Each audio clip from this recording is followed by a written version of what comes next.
네, 안녕하세요. 테슬라 투자로 은퇴하기 아트란TV입니다. 테슬라 다시 보기라는 주제로 말씀을 드릴게요. 오늘도 주가가 하락을 해서 실망한 개인 투자자분들 많으실 걸로 생각이 됩니다.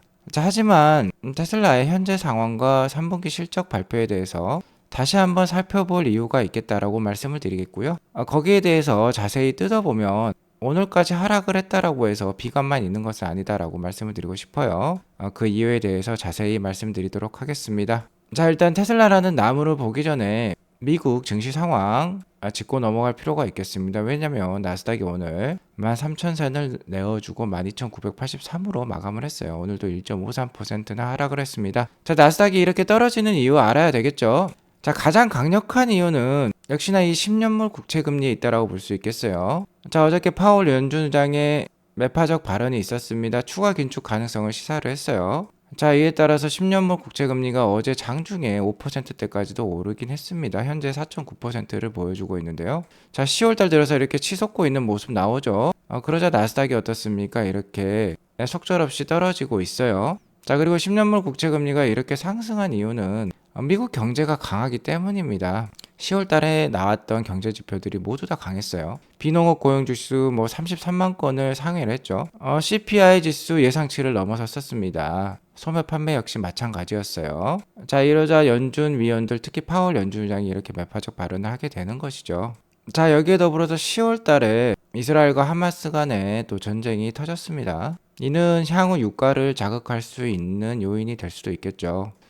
그러니까 현재 매크로 증시 상황은 너무나도 불확실하다라고 말씀을 드릴 수 있겠어요. 이런 불확실성에 나스닥 투자자들, 성장주 투자자들이 불안감을 가지고 지금 매도를 하고 있다라고도 말씀을 드릴 수 있을 것 같습니다. 자, 하지만 이렇게 불안한 상황일 때 항상 기회를 노릴 수 있는 그런 투자자가 꼭 되실 필요가 있습니다. 아무튼 오늘 장 마감 현황을 살펴보면요. 나스닥 위주로 크게 빠졌기 때문에 여기에 위치해 있는 나스닥 성장주들 빨간색 빛을 많이 띠고 있고요.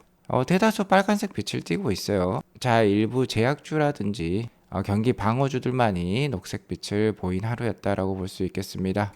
오늘 나스닥이 1.53%나 빠지면서 13,100선을 일단 제가 1차 지지라인으로 말씀을 드렸는데 이 지지라인이 깨져버렸어요. 자, 그러면 2차 지지라인으로는 12,500에서 12,700 사이가 될 것으로 판단이 됩니다. 자, 12,500은 올해 4월 달에 이렇게 횡보를 하고 뚫어냈던 그 가격이 12,500이 되겠어요. 그래서 어느 정도 상징적인 가격이라고 볼 수 있겠고 12,700은 지금 200일선이 놓여있는 자리입니다. 그래서 이 12,700 정도에서 그러니까 200일선에서 찍고 반등을 할지 아니면 12,500선까지 하락을 했다 반등을 할지 그러니까 12,500에서 12,700 사이가 2차 지지라는 역할을 할 수 있을 것으로 판단이 들어요. 어쨌든 힘겨운 10월 달이 지속이 되고 있습니다. 매크로 지표가 워낙 강력하게 나오면서 연준의 긴축을 불러일으키고 있고요. 여기에 활용 점령으로 테슬라의 실적마저 안 좋게 나오면서 나스닥이 좀 고꾸라졌다라고 볼 수 있겠어요. 일단 다음 주가 중요하다라고 볼 수 있겠습니다. 다음 주 빅테크 실적 발표가 있죠. 다음 주에 어느 정도 반전되는 모습이 나오면 좋을 것 같습니다. 자, 그리고 이러한 나스닥의 약세는요. 만약 11월 1일 FOMC 금리 발표 때 금리 동결이 선언이 되고 향후 금리 정책에 있어서 좀 완화적인 발언이 파월 연준 의장으로부터 나오게 된다라고 하면은 다시 반등세 11월 달부터는 반등세 어느 정도 나올 수도 있겠죠. 아무튼 현재는 미국 경제가 생각보다 뜨거워서 나스닥이 쉬어간다라고 보시면 될 것 같아요. 비농업 고용지수 33만 6천 건 크게 나왔죠. CPI 지수 헤드라인 기준으로 3.7%, 3%까지 내려왔습니다.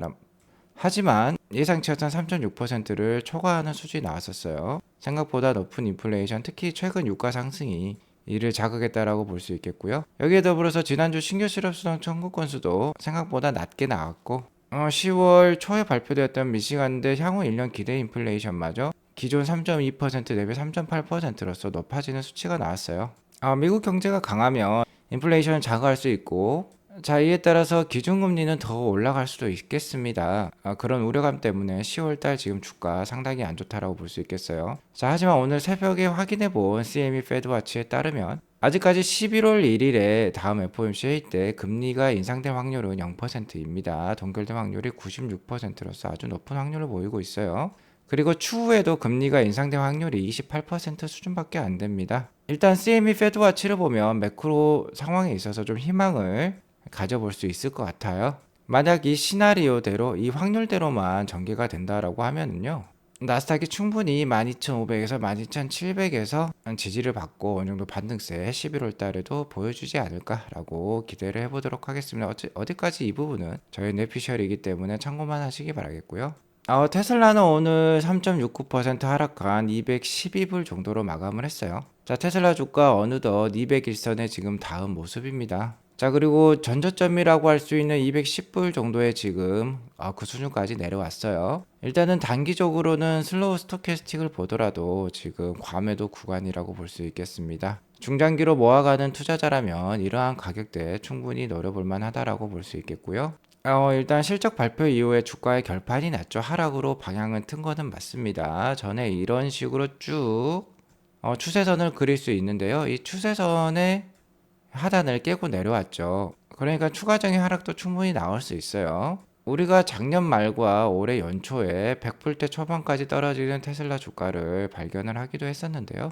역시 한번 떨어지면 어디까지 떨어질지 모르는 테슬라 주가라고 볼 수 있겠습니다. 다만 올해 2023년 최종 연간 non-GAAP EPS를 3불 정도로 생각을 하고 있는데요. 정말 낮게 밸류에이션을 잡아서 PER 50 정도를 적용을 하면은 3 곱하기 50이 되죠. 그러니까 150불 정도를 최저가로 일단은 한번 생각을 해볼게요. 그러니까 한 150불 정도 되면은 정말로 많이 빠진 가격이다라고 볼 수 있겠습니다. 물론 제가 150불이라고 말씀을 드렸습니다만은 150불까지 떨어질 거는 그 누구도 모르죠. 여기서 반등해서 올라갈 수도 있고 떨어질 수도 있는데 많이 떨어지면 그래도 150불 수준에서는 지지를 보여주지 않을까라고 저희 뇌피셜을 얘기를 해볼 수 있겠고요. 어쨌든 현재 200불대 초반의 주가가 올해 2월달 그리고 3, 4월달에 저항으로 작용했던 주가이기 때문에 이 주가에서 반등을 보일 가능성도 꽤 높다라고 말씀을 드릴 수 있을 것 같네요.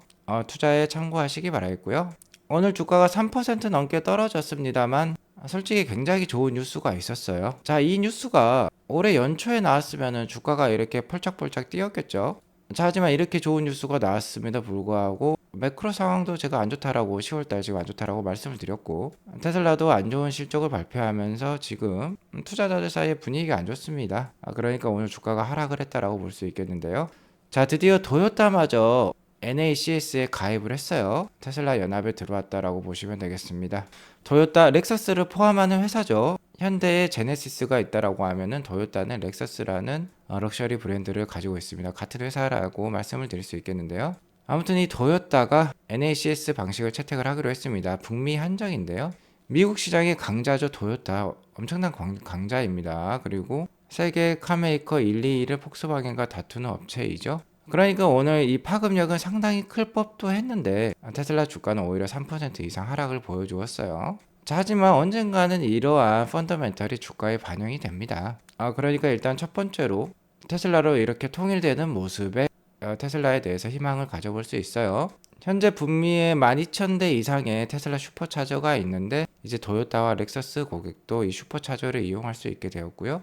2025년부터는 도요타가 북미에 공급하는 전기차에는 이 NACS 포트를 채택할 예정에 있다라고 합니다. 아주 좋은 뉴스죠. 자, 그래서 다른 카메이커들의 NACS 방식의 채택과 관련해서 마일스톤을 한번 살펴보면요. 일단 앞테라라는 회사가 2022년 말부터 시작을 했고요. 자, 포드와 GM이 컸죠. 2023년 5월달, 6월달 포드와 GM이 순차적으로 NACS 방식 채택을 도입을 하면서 테슬라 주가가 이때 상당히 큰 폭으로 올랐었습니다. 자, 이렇게 쭉 오면서 뭐 혼다, 현대, 기아, BMW, 지금 도요타까지 왔어요. 자, 북미 지역은 어느 정도 지금 통일이 완성이 되어 가고 있습니다. 이제 통일할 수 있는 영토가 얼마 남지 않았어요. 얼마 남지 않은 영토 중에 큰 영토가 바로 스텔란티스와 폭스바겐이라고 볼 수 있겠는데요. 스텔란티스는 올해 연초부터, 그러니까 GM과 포드가 도입할 때부터 NACS 가입을 고려 중에 있었어요. 아직 발표는 안 했습니다.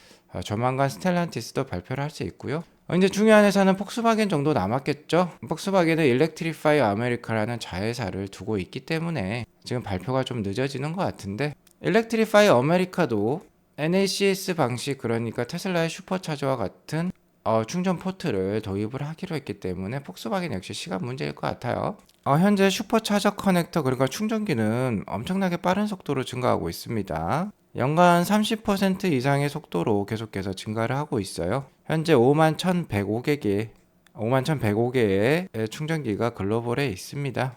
그중에 12,000대가 북미에 있다라고 하네요. 자, 그리고 슈퍼차저가 이렇게 30%의 속도로 늘어나고 있기 때문에 이 슈퍼차저가 속해 있는 이 서비스 부문의 매출액 역시 전년 동기 대비 32%의 속도로 증가를 하고 있어요. 그러니까 슈퍼차저를 깔면 깔수록 그만큼 서비스 매출이 동일하게 늘어나고 있다는 겁니다. 서비스 매출이 어느덧 2.2 빌리언에 달하게 되었고, 여기에 더불어서 ESS 매출이 1.6 빌리언이에요. 자, 이것을 두 개를 더하게 되면 거의 4 빌리언 수준이 되는데, 거의 자동차 매출액의 이제 한 4분의 1 수준까지도 올라왔습니다.